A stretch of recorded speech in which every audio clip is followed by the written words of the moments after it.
న్యాయాధిపతులు 5వ అధ్యాయము 20 నుండి 31 వచనం వరకు చదువుకున్నాం, ధ్యానించుకుని ముగించుకున్నాం. ఇది కీర్తన. ఈ పాటను కృతజ్ఞత పాటను, స్తుతి పాటను, థ్యాంక్స్ గివింగ్ సాంగ్ ఇది దెబోరా రాసింది. తర్వాత దెబోరా, బారాకు ఇద్దరు కలిసి దీన్ని పాడారన్నమాట. ఎప్పుడైతే సీసెరాను సంహరించారో, కనాను రాజైన యాబీను జయించారో అప్పుడు వీరు రాశారు. సో ఈ పోరాటంలో ముఖ్యంగా దేవుడు ఎవరిని వాడుకున్నాడు? దెబోరా, బారాకు, యాయాలు కదా. సో చివరికి విజయం ఎవరి ద్వారా వచ్చింది అంటే యాయాలు కదా. యాయాలు తన గుడారంలో చేర్చుకుని ఏం చేసింది? నిద్రపుచ్చి నీళ్ళకు బదులు ఏమిచ్చింది? పాలిచ్చి ఏం చేసింది? శుద్ధితో కొట్టి శత్రువుని ఆ రీతిగానే సంహరించాలి. బైబిల్లో మన దావీదు కూడా ఎప్పుడైతే ఇశ్రాయేలుకి విరోధంగా తాను మాట్లాడుతూ వచ్చాడో, యెహోవాను తాను చులకనగా చూశాడు. తమ దేవతలే యెహోవా కంటే గొప్పవని తాను అనుకున్నాడు. ఇక్కడ దావీదు తన విశ్వాసం ద్వారా రుజువు చేశాడు. ఆయన శరీర బలాన్ని బట్టి అతిశయించాడు. ఎవరు? గొలియాతు. ఈయన యెహోవాను బట్టి అతిశయించాడు. ఎవరిని బట్టి అతిశయించాడు? యెహోవాను బట్టి అతిశయించాడు. ఇప్పుడు దేవుని బిడ్డలమైన మనం ఎవరిని బట్టి అతిశయించాలి? యేసుప్రభుని బట్టి అతిశయించాలి. యేసుప్రభు ద్వారానే విజయం అనేది వస్తుంది. యేసుక్రీస్తు ప్రభు జయించలేనిది ఏదైనా ఉందా? మనము మనంతటి మనం దేన్నైనా జయించగలమా? జయించలేం. కాబట్టి మనకు ఎవరి సహాయం కావాలి? అందుకనే విశ్వాస వీరులందరూ కూడా దేవుని ద్వారా వారు స్వరకార్యాలు జరిగించారు. శూరులైన వారిని జయిస్తూ వచ్చారు. లోకరీతిగా వారు బలవంతులైన వారిని, పెద్ద సైన్యాన్ని, చిన్న సైన్యాన్ని అందరినీ కూడా జయిస్తూ వచ్చారు. అదే ఉదాహరణకు దావీదు ఒడిసెలు తీసుకుని చిన్న రాయితో, ఒక్క రాయితో ఎన్ని రాళ్ళు పెట్టుకున్నాడు? 5 రాళ్ళు. అయితే 5 రాళ్ళు కాకుండా ఒక్క రాయితో, ఆ ఒక్క రాయి యేసు ప్రభువుకు గుర్తుగా ఉంది, లేకపోతే యెహోవాకు గుర్తుగా ఉంది. ఎందుకంటే ఆ రాయి ఒకటి తీసుకుని యెహోవా నామం పేరిట వస్తుంది. యెహోవా నామం పేరిట తీసిన రాయే గొలియాతుని ఏం చేసింది? నీకు నాకు విరోధంగా ఉన్న సాతాను ఆదాము దగ్గర నుంచి కూడా వారిని చెరపట్టి లోకాన్నంతటినీ, లోకంలో ఉన్న వారందరినీ చెరపట్టినప్పుడు యేసుక్రీస్తు ప్రభు వచ్చి సిలువ వేయబడ్డాడు కదా. సిలువ వేయబడినప్పుడు యేసు ప్రభు వేయబడటానికి కారణం ఎవరంటే సాతాను అన్నమాట. యూదా ఇస్కరియోతులో ప్రవేశించి ఆయన్ని అప్పగించాడు. అప్పగించిన తర్వాత తీర్పు తీర్చి సిలువ వేయబడ్డాడు. సిలువ వేయబడినప్పుడు బలహీనుడిగా కనపడ్డాడు కదా. ఒక రకంగా మన పాపముల కొరకు ఆయన ఏం చేశాడు? సిలువ వేయబడ్డాడు. మన పాపముల కొరకు ఆయన అప్పగింపబడ్డాడు. తర్వాత చనిపోయాడు, సమాధి చేయబడ్డాడు, తిరిగి లేచాడు. తిరిగి లేచిన తర్వాత ఏమైంది? సాతాను ఓడిపోయాడు కదా. సిలువ వేయబడినప్పుడు ఏమైంది? మన పాపం పరిహారం అయింది, మన పాపం కొట్టివేయబడింది, మన పాపానికి శిక్ష విధింపబడింది. పాపానికి వచ్చే జీతము ఆ మరణం యేసు ప్రభు భరించాడు. ఇంకా మనం మరణించవలసిన పని లేదు. అయితే మనుషులకున్న మరణం ఇది శరీర మరణం. విశ్వసించకపోయినా యేసు ప్రభుని అందరికీ సమానంగానే ఉంటుంది. కానీ ఆత్మ మరణం, క్రీస్తుని అంగీకరించిన వారికి రెండవ మరణం ఉంటుంది. ఆ మరణం శాశ్వతము. యేసు ప్రభుని అంగీకరిస్తే నిత్య జీవము, అంటే మరణం లేదని అర్థం. ఎప్పుడు, ఎంతకాలం మరణం లేదు? ఎంతకాలం. ఈ లోకంలో, ఈ శరీరంలో మనం ఎంతకాలం జీవించినా ఏదో ఒక రోజు చనిపోతామనే భయం ఉంటుంది కదా.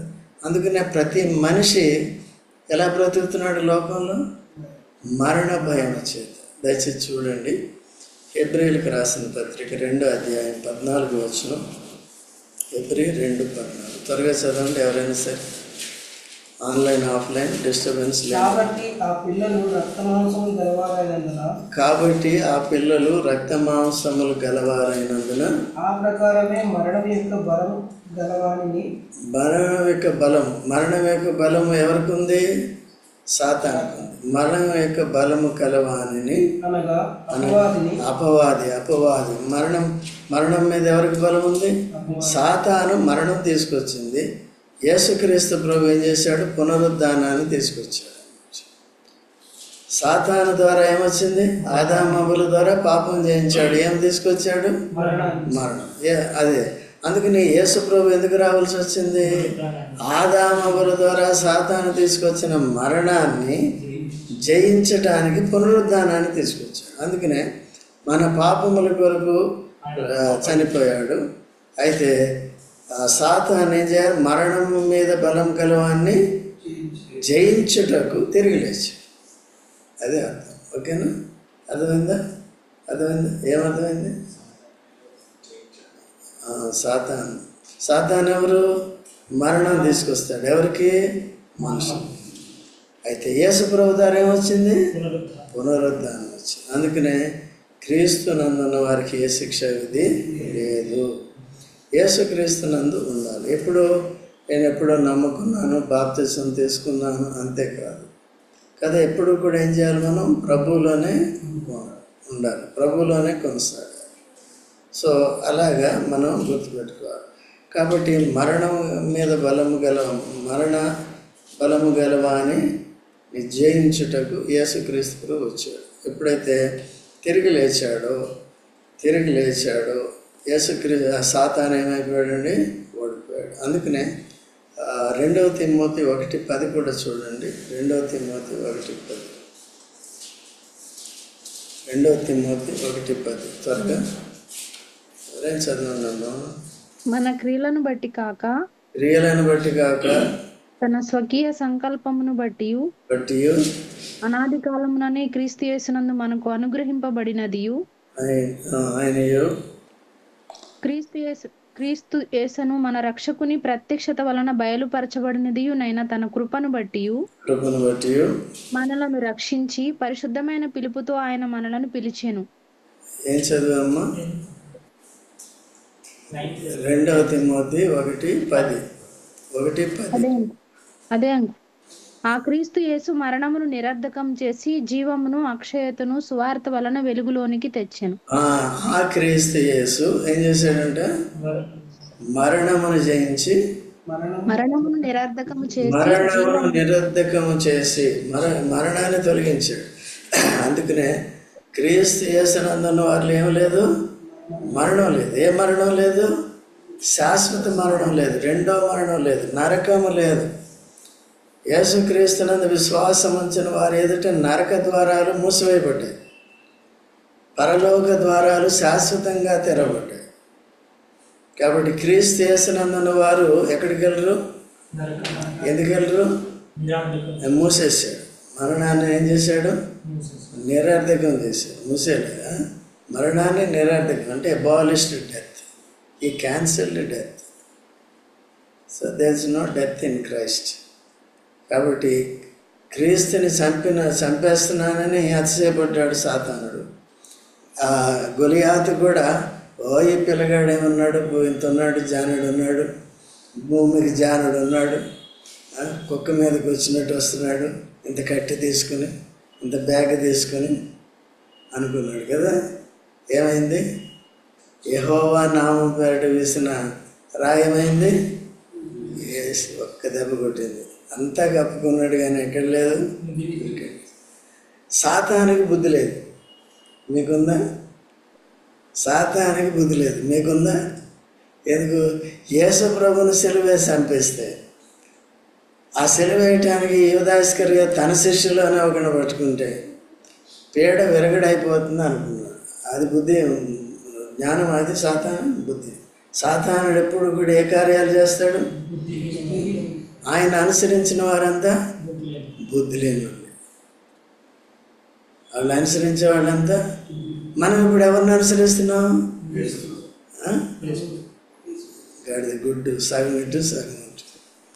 అందుకని పూర్తిగా ఇటు రావాలి కదండి. ఎవరిని అనుసరిస్తున్నాం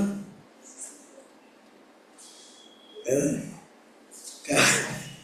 కాబట్టి దేన్ని అనుసరిస్తున్నాం చూసుకోవాలి. అందుకనే యాక్టివ్ కావాలి, యాక్టివేట్ కావాలన్నమాట. సో ఇటువంటి గొప్ప కార్యాలు చేసి విజయం ఇస్తున్నాడు మొదటి నుంచి కూడా. సరే, ఇప్పుడు న్యాయాధిపతులు 5వ అధ్యాయం చదువుకున్నప్పుడు ఇప్పుడు వీరికి కూడా విజయం వచ్చింది. అందుకనే విజయ గీతాన్ని ఏం చేస్తున్నారు? పాడుతున్నారు. ఇందాక మనం పాటలు పాడినప్పుడు కూడా విజయ గీతాలు పాడాము. జయించిన వారికి ఏముంటుందండి? పరసంబంధమైన ఆశీర్వాదాలు ఉంటాయి. యేసుక్రీస్తు ప్రభు ద్వారానే జయిస్తాం. యేసు ప్రభు ద్వారానే మనం పోరాడాలి. ఎప్పుడు కూడా అపవాదిని జయించాలి. శత్రువుని, సాతాన్ని ఏం చేయాలి మనం?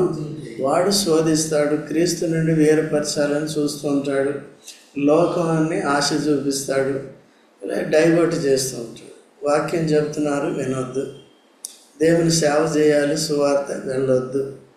కాబట్టి ఇవన్నీ చేయకపోవటం ఏంటి? వాటమన్నమాట. విశ్వాసులు సంఘముగా చేయవలసింది చేయకపోవటం ఏంటి? వాటం. ఎందుకంటే ఒకవేళ నిజంగా స్కూల్లో కాలేజ్ ఉంది, నిజంగా ఉద్యోగం ఉంది, కల్పించుకుని వెళ్ళటం కాదు కదా, అట్లా వాటం అన్నమాట. So that is called depraved mind అన్నమాట. చెడిన మనసు. దాన్ని ఏమంటారండి? చెడిన మనసు. సరిగా ఉండదు మనసు.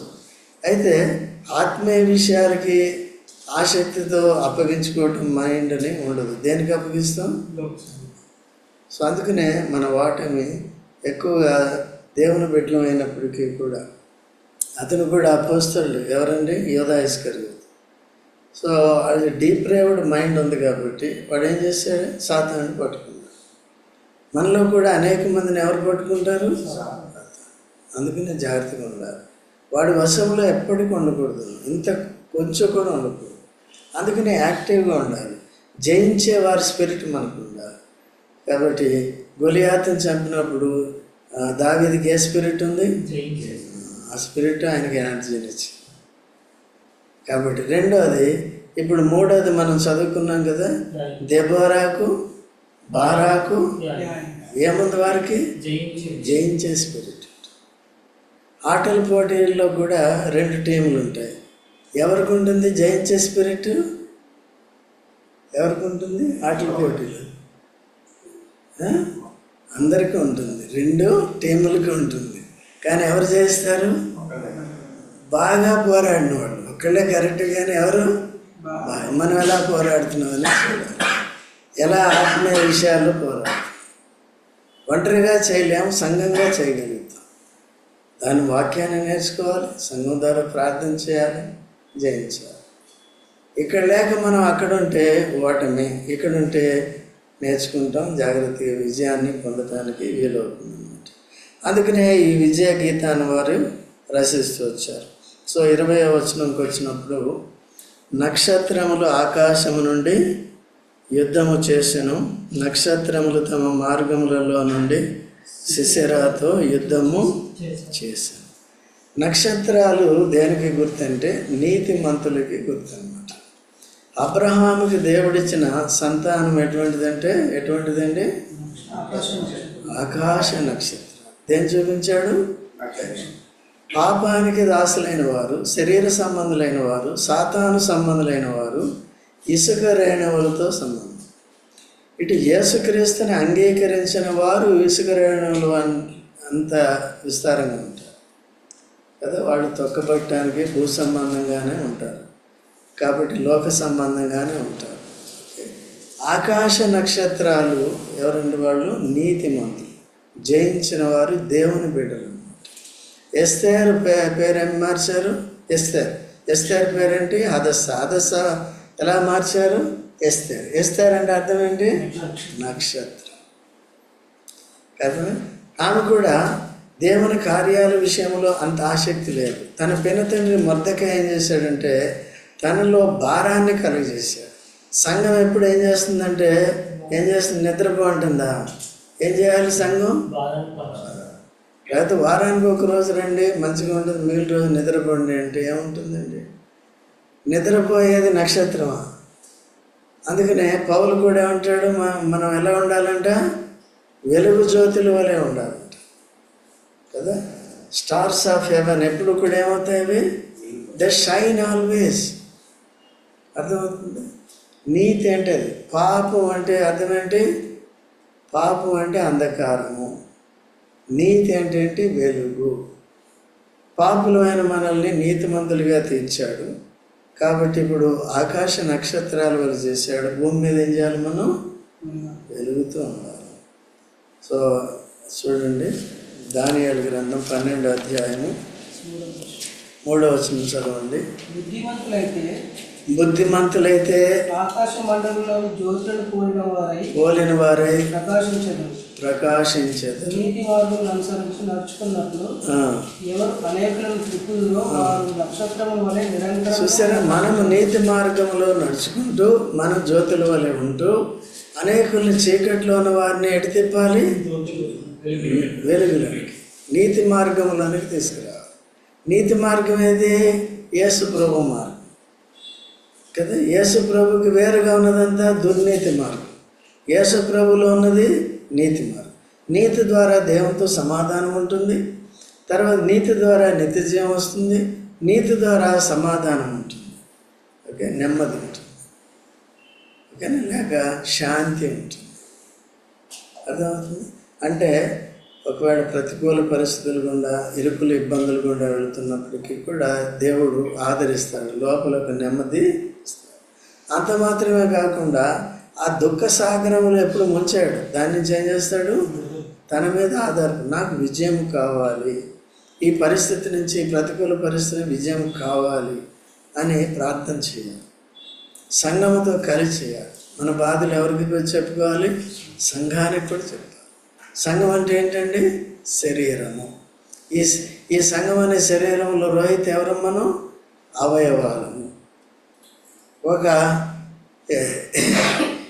ఈ చేతికి మేక గుచ్చుకుందనుకో, ఏది బాధపడుతుంది? అంత బాధ. ఇది వచ్చి ఏం చేస్తుంది? కట్టేస్తుంది, చిన్న కట్టు కట్టేస్తుంది, లేకపోతే పేస్ట్ పెట్టేస్తుంది, లేకపోతే ఏదోటి పెట్టేస్తుంది, అంతే కదా. అందుకనే ఒకరికి ఒకరము మనం ఉన్నాం కాబట్టి ఒకరినొకరు హెచ్చరించుకోవాలి, ఒకరినొకరు ఏం చేయాలి? సరైన విధానంలో నడిపించుకోవాలి. అందుకనే బయటికి వెళ్ళి కూడా ఏం చేయాలి? అంధకారంలో ఉన్నవారిని, నరక మార్గంలో ఉన్నవారిని, దుర్నీతి మార్గంలో ఉన్నవారిని క్రీస్తుని వారికి ప్రకటించడం ద్వారా వాళ్ళు నమ్ముకుంటే ఏం చేస్తారండి? ఇంకా ప్రకటించే పని మంది, నమ్ముకునేది వారి పని. నమ్మకపోతే ఏమవుతుంది? వారి శిక్ష వారు భరించవలసి. ఇది శాశ్వతంగా ఉంటుంది. కాబట్టి పరలోకానికి ఎవరు వెళ్తారు చెప్పండి? జయవంతులు. ఎవరు జయిస్తారు కదా? కేవలం యేసు ప్రభునందు విశ్వాసం ఉంచి 4 ఏళ్ళు, 5 ఏళ్ళు, 10 ఏళ్ళ క్రితం నీతిమంతులు అయ్యటం కాదు.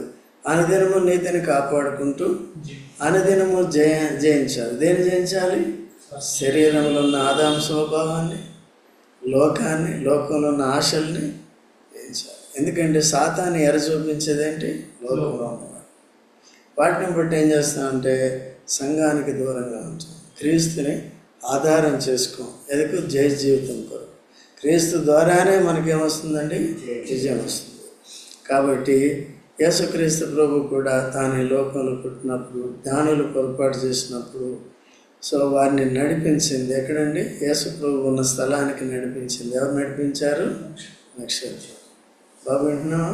ఎక్కడికి వెళ్ళావు? కాబట్టి ఎవరు నడిపించారు? నక్షత్రం. కాబట్టి ప్రకృతి సంబంధమైన నక్షత్రాలు నడిపిస్తాయి. అంతేకాదు మనం కూడా ఏం చేయాలి?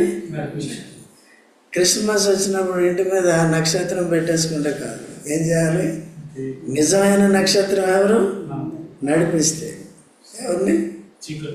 చీకట్లో నడిపించేవారిగా ఉండాలి. తర్వాత అలా చూసినప్పుడు తర్వాత ఇవన్నీ ఉన్నాయండి. వారు శత్రువుకున్న బలం ఏంటి, ఇవన్నీ కూడా ఇక్కడ ఉంటాయి. కీషోను వాగు వెంబడి, పురాతనపు వాగైన కీషోను వెంబడి వారు కొట్టుకొని పోయిరి. నా ప్రాణమా నీవు బలము పోని సాగుము. గుర్రముల డెక్కలు సూర్యులను తొక్కెను. గుర్రములు ఎగసి ఎగసి సూర్యులను త్రొక్కెను. యెహోవా దూత ఇట్లనెను, మెరోజును శపించుడి, దాని నివాసుల మీద మహాశాపము నిలుపుడి. యెహోవా సహాయమునకు వారు రాలేదు. బలిష్ఠులతో కూడి యెహోవా సహాయమునకు వారు రాలేదు. బలిష్ఠులు ఎవరండి? యుద్ధానికి వెళ్ళేవారు, దేవుణ్ణి ఆధారం చేసుకునేవారు.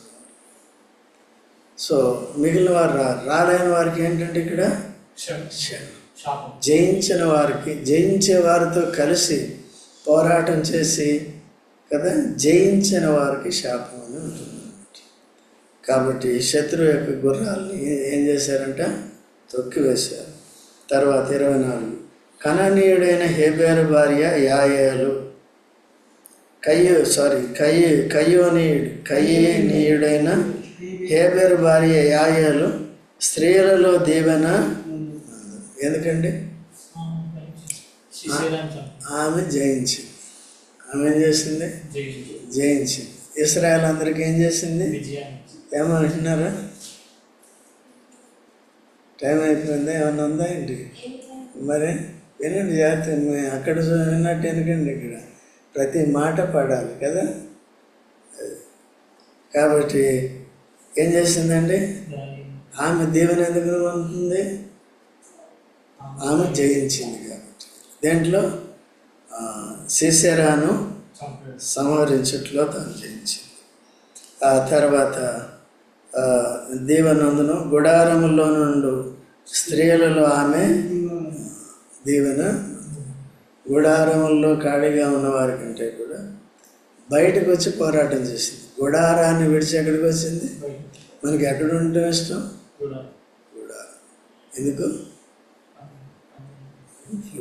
ఫోన్ ఉంది కదా, ఫోన్ పడుకోవటం, ఎత్తుకోవటం. రాత్రి 12, 2 గంటల దాకా ఇదే పని. ఎన్ని గంటలు లేస్తావా? 11 గంటలు. పొద్దున్న సువార్త ఉందంటే 11, కరెక్ట్గా 11 గంటలకి రావటం. ఎన్నిసార్లు అని చెప్పి ఇదే పద్ధతి. ఎవరు మనం దీవెన నొందాలి. ఎవరు పొందుతారు దీవెన? నేను ఇంత కష్టపడ్డా, అంత కష్టపడ్డా, నాకు మార్కులు సరిగ్గా రాలేదు, అవి రాలేదు, ఇది రాలేదు. కాబట్టి వాక్యాన్ని సరిగా నేర్చుకోవాలి. గుడారములో పండుకునేది కాదు. ఏం చేయాలి? బయటికి రావాలి, హుషారుగా ఉండాలి. ఎవరిలాగా ఉండాలి? ఏం చేసింది? తన గుడారాన్ని శత్రువుని జయించేటట్టుగా చేసింది. తన గుడారంలో శత్రువుకి చోటు ఇచ్చింది. శత్రువుని అక్కడ పట్టుకుని చంపింది.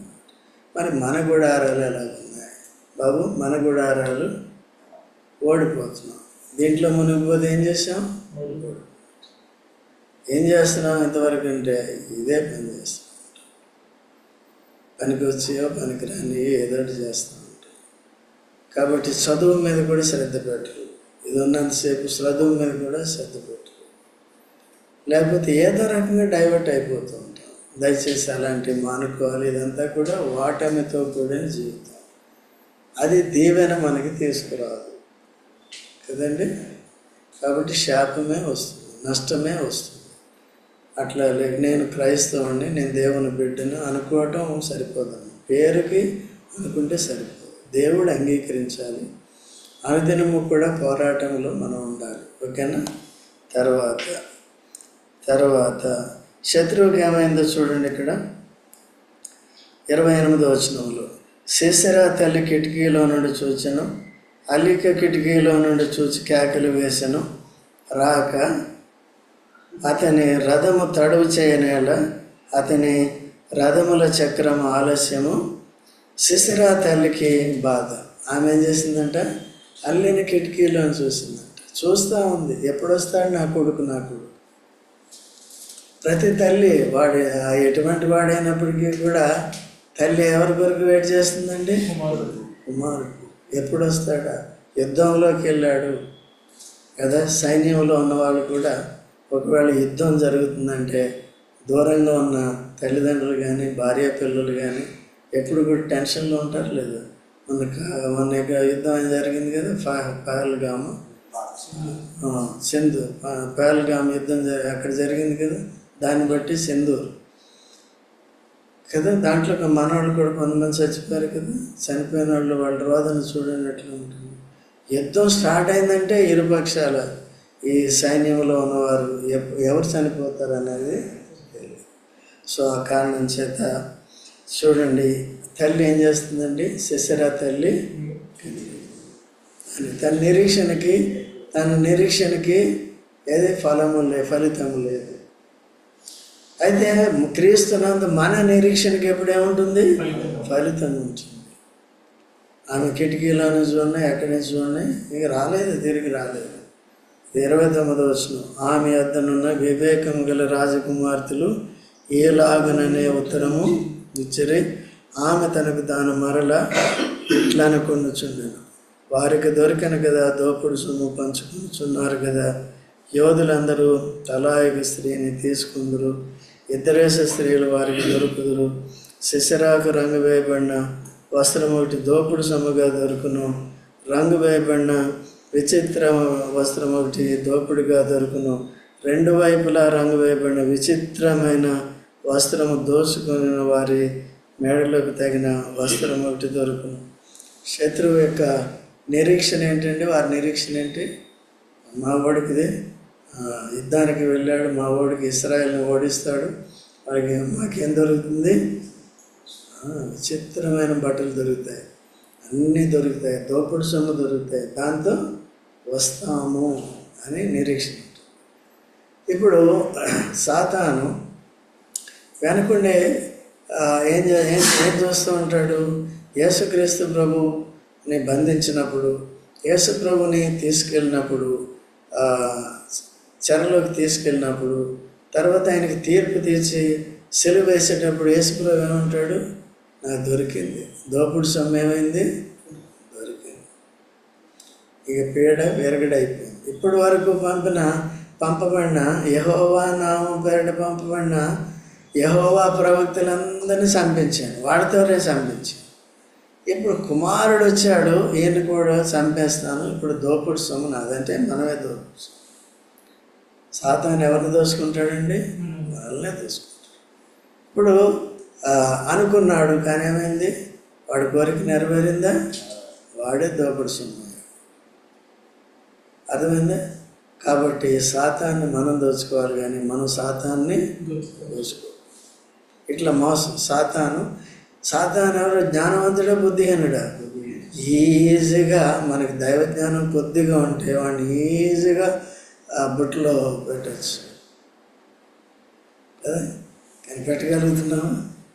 బుట్టలో పెడుతున్నావు. పాము ఉంటే ఎక్కడ పెట్టాలి? పెడుతున్నాం మరి. కాబట్టి యేసు ప్రభు ద్వారా మనకి ఇటువంటి విజయం. అందుకనే చూడండి 31వ వచనంలో, యెహోవా నీ శత్రువులందరూ అలాగనే నశించెదరు, ఆయనను ప్రేమించు వారు బలంతో ఉదయించు సూర్యుని వలనందరూ అని పాడిరి. యెహోవా నీ శత్రువులందరూ ఎలా ఉంటారండి? ఎలా ఉంటారు? శత్రువులందరూ, యెహోవా శత్రువులు నశించెదరు, అలాగనే సిసెరా వలె నశించెదరు. ఎప్పుడు కూడా శత్రువుని నాశనం చేస్తేనే మనం క్షేమంగా ఉండగలుగుతాం. అటు శత్రువుతో పాటు మనం కూడా ఉండాలంటే కాదు. అందుకనే ఇశ్రాయేల్ దేవుడు ఏం చేశాడంటే, కనానును స్వతంత్రించుకునేటప్పుడు అక్కడ 7 జాతులు, కనానీయులు, హిబ్బీయులు, హిత్తీయులు, యెబూసీయులు, పెరిజీయులు, వీరంతా ఉన్నప్పుడు వారిలో సమూలంగా నాశనం చేయమని చెప్పాడు. అయితే కొంతమందిని పెట్టుకున్నారు, ఇంట్లో పని చేస్తారనో లేకపోతే దేనికో పనికి వస్తారని. వాళ్ళు ఏమయ్యారంటే వీళ్ళకి మూడులు అయ్యారు, మేకై కూర్చున్నారు. విన్నావా? వింటలేదా? వినండి. కాబట్టి దీన్ని విన్న తర్వాత ఏం చేయాలి? మనం పాటించకపోతే ఏమవుతాం? సాతాను పట్టులో ఉంటాం. ఎవరికి నష్టం?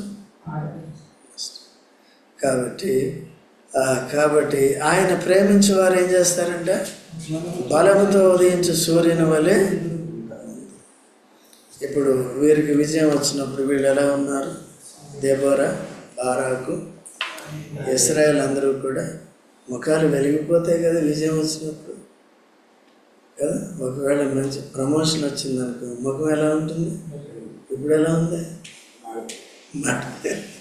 మాడిపోయింది, వెలిగలేదు. స్విచ్ వేసినా ఇప్పుడు కూడా స్విచ్ వాక్యం ద్వారా స్విచ్ చేసినా కూడా కొన్ని వెలగట్లేదు కదా, వెలుగుతున్నాయి. కాబట్టి వినే విధానం దాన్ని పట్టించుకుంటేనే ఏమవుతుందంటే వెలగాలి. సో క్రీస్తు యేసునందు మనకేముండాలి? విజయం. ఎప్పుడు ఉండాలి? అనుదినము ఉండాలి. సో అటువంటి విజయం యేసు ప్రభువు ద్వారా ఇస్తాడు. కాబట్టి సో మనం క్రీస్తు మీద ఎల్లప్పుడూ కూడా ఆధారపడదాం. ప్రార్థన చేసి ముగించుకుందాం.